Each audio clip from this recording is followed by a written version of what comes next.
Hi everyone, it's Heidi from flutterbyheidi.co.uk. I'm Heidi Smith. I'm an independent Stampin' Up! Demonstrator based in the United Kingdom, and today I'm doing a bit of origami but without the folding and scoring, so we're using our trimmer to create this. And this style of box has been around a long time, being origami, as you can imagine, but I just thought it was fun to create it using a new bundle that we've got available called Heartfelt Hexagon.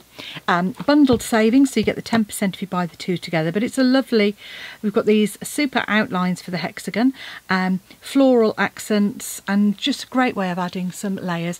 And what are we making? So we're making this little box, and when it opens up, it's a little tea light. So perfect little table favour. Lovely little thank you gift, just a thinking of you type gift. And say really quick and easy to do. And I've used some lovely bright and beautiful paper that I didn't use to start off with. I mean, you could easily make this Christmassy, and I have got here you go. This is using some retired paper, so great for Christmas. Bit of shimmer and shine on this one. You can see there. So that's using some leftover paper I had from last year, and that's my, make it with stuff beforehand, make sure it all works. Anyway, I'm using Bright and Beautiful. So it is a bright pack of paper, but actually it's not, because they're kind of muted versions of them, which is lovely. So you've got these lovely bright colours and overarching patterns along with some neutrals on the back. Really useful, pretty colours with sort of fresh freesia and bubble bath, you've got lemon lolly in there, and some lovely bokeh patterns of lemon lime twist, berry burst, and we've got, I've got Lost Lagoon in there, and pretty peacock as well.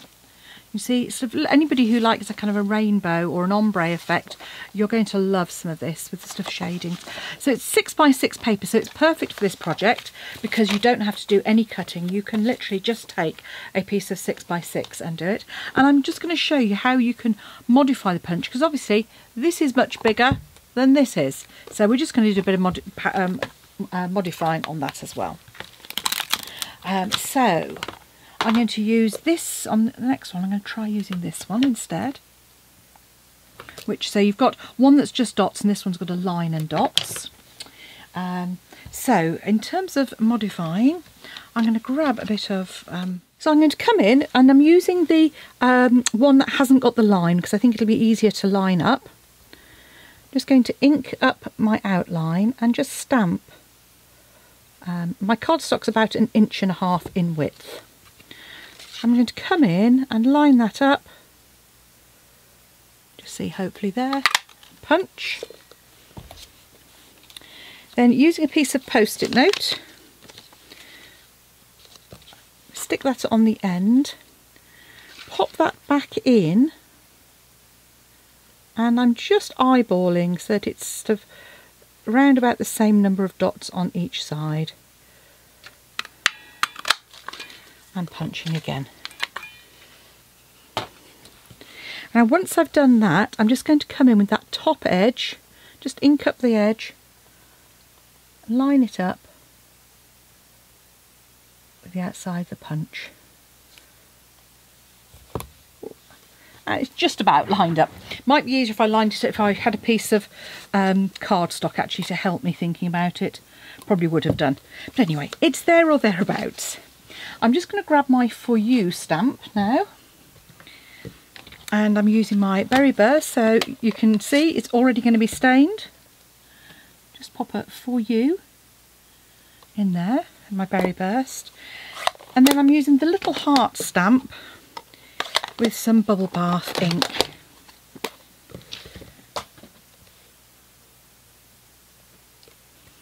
There we go.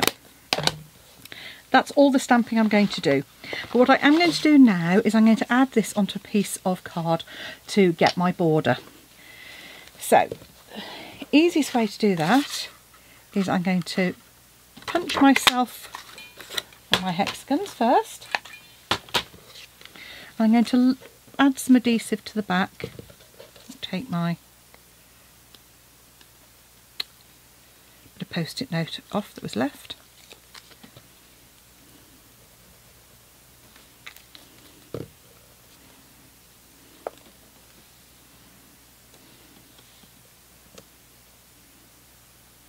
can just pop that on. So I've got my top layer already done.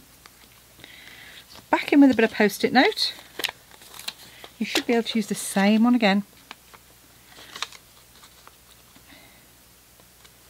So pop it in this way, you see. And we're going to use that top edge. Just come in. And again, you're only punching one layer of card, so you know you're not going to be damaging your punch. And just punch through. And that way, it's a nice small version of our label, like so. Okay. Although I've done Berry Burst, don't know why, because I was going to do Fresh Freesia. Okay.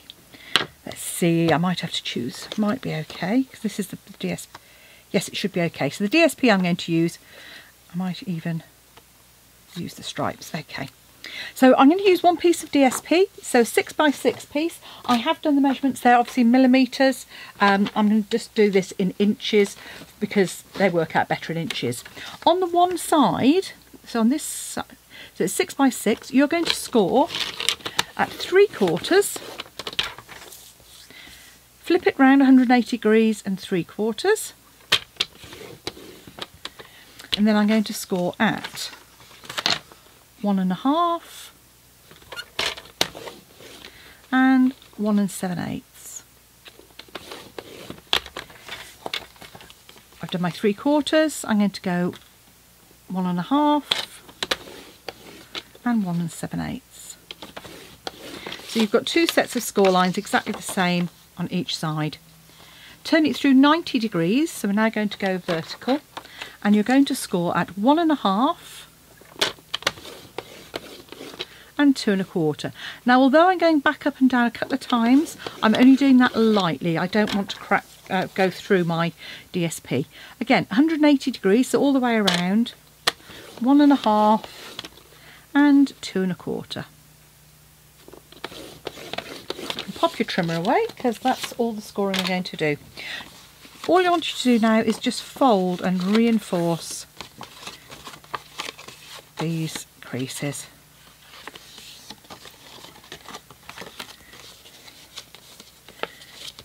Now, I'm using DSP. Stampin' Up! DSP is quite thick. I certainly wouldn't use some of our specialty.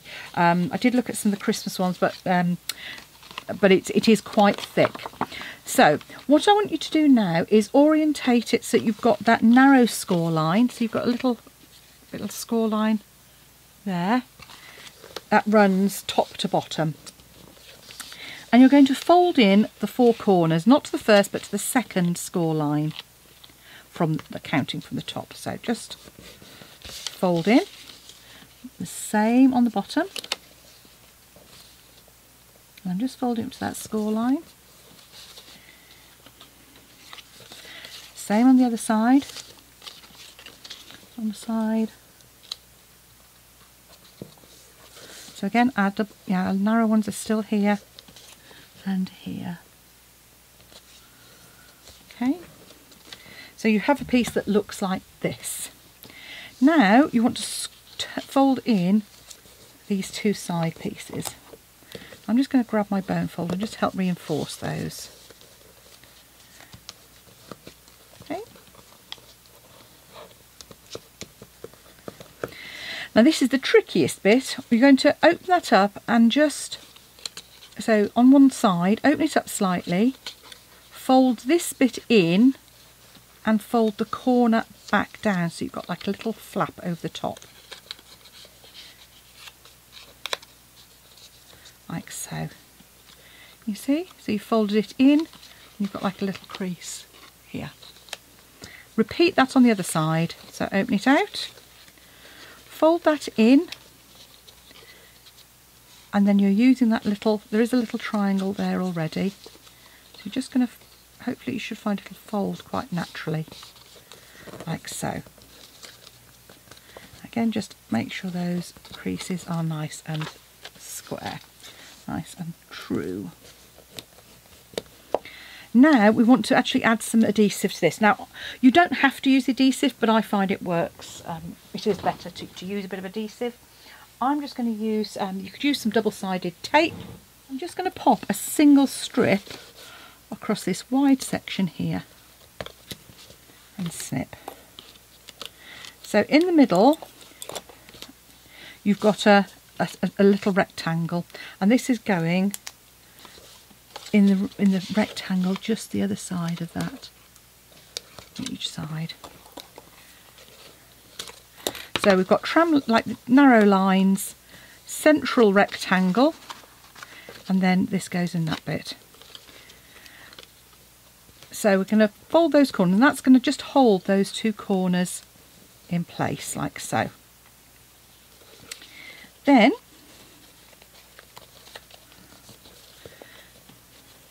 we've got our two score lines. So, and our closest score line, fold it over. This is going to meet in the middle.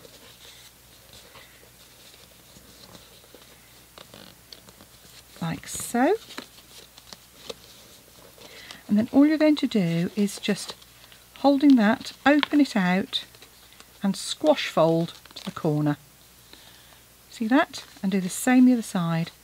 So squash fold as you fold up to a little box shape, and do the same on the other side. So you're pressing this little one down, and again, so you're creating like a little box. So it's very similar to, we've done a note card holder in the past for that. And then it just fits a very standard tea light in there, and you can then fold that up. Now you could put a dot or a Velcro dot or a magnet on that, but I thought a belly band was a better option because it just finishes it off nicely. So I'm using a piece of my DSP, and it's this is 4.5 by about 13.5 centimetres, so that makes it about 5.25 inches by 1.75 inches. And I'm taking my first edge and folding it like so that it's flush to the edge, and then then take that off and just reinforce it with your fingers. I'm not measuring because obviously because of the bulk of the card it does vary a little bit. So keeping it nice and tight, holding it in. Do the same on the next side. And then the same on that third edge as well. And each time I'm just sort of going like to the outer edge, the best way to describe it. Then my last one, bring it all the way around, like so. And that piece is actually going to go underneath. So again, just use a bit of quick adhesive, so either tape runner is always good. I'm just using my Tombow because it's to hand, but that does mean it just takes a little bit longer to glue. So I'm just going to hold that in place. So there's my little parcel, and all I'm going to do to add my label to the top, rather than adding them onto the label, I'm going to add it in the middle on the outer edge of my DSP, like so. Then you can just take the tops off your dimensionals and add a label. So there we have a little mini dinky tea light box as a little thank you. It could probably hold a little chocolate in there maybe, or some little mints. Either way, it's a new bundle, worth getting, 10% if you buy the bundle. You can find it on the Stampin' Up website. Use the current host code that I've got on my website at flutterbyheidi.co.uk, or you can just select me as your demonstrator. Would really appreciate it. Any orders are always appreciated, and please allow me to contact you because then I can send you a thank you. So thank you for watching. Hit the subscribe, hit the like if you've enjoyed what you see. Bye for now.